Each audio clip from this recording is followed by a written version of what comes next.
Big news because Midjourney just released version number 6, so you can test it out starting from today. And me as a photographer, I'm interested to see how much they improved the quality of their images. I want to know if they're getting closer to creating images that look like real photographs. And I can already tell you that there is indeed a big improvement in some areas. In this video, I will compare the images created with version 5.2 and images created with version 6. So let's kick off by generating some images with the older 5.2 version. I will use a simple prompt. It says, portrait of a young Swedish woman, Provia film simulation. So why I'm using Provia in the command? Very simple, Provia is a real Fuji film and also a Fuji film simulation on their digital cameras. And the goal of that Provia look is to create a very natural, realistic kind of image. So I'm trying to get the more photorealistic possible image with Midjourney 5.2. I got those 4 images and you can clearly see that while those are nice images, they are definitely not real photos.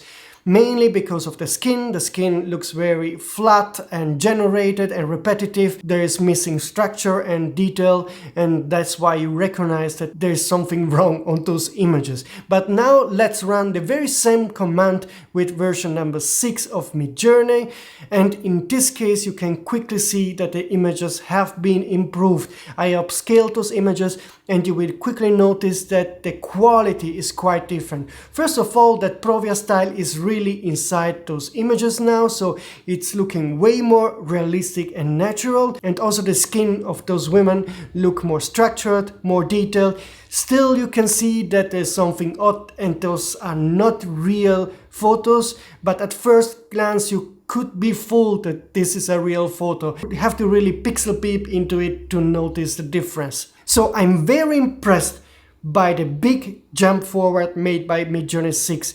And if that trend keeps continuing, then by end of 2024 with Midjourney 7 or 8, whatever the name will be, we can expect those kind of images to look no different than real photos.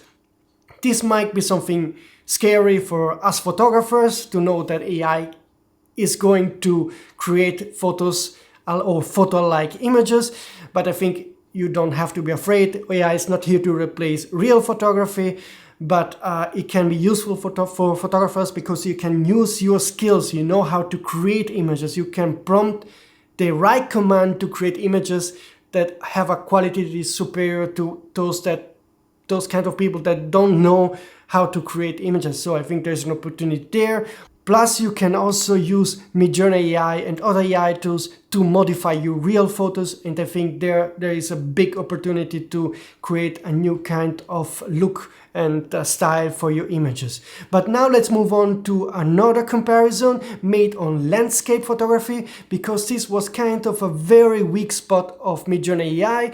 The landscape images generated with the version 5.2 really look quite drawn and definitely fake, so you don't get the feeling that this is a real photo. Particular on leaves, on grass and on trees, you can see that there is a repetitive structure, quite an odd structure, and it's easy to see that this is not a real photo.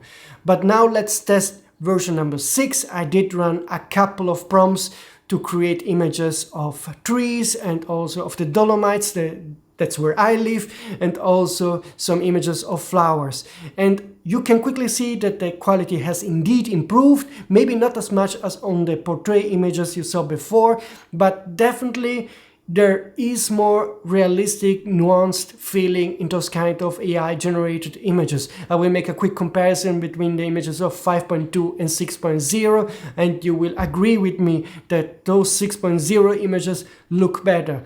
I'm really excited about what I saw today, and I can't wait tomorrow to do my deep testing with a lot of more detailed variables, because also the prompting language has changed, has become more accurate. So I'm really curious to test it out, to apply more complex command by adding some variables like, for example, the lens specs, also the different kind of styles, also the viewing angles and so forth.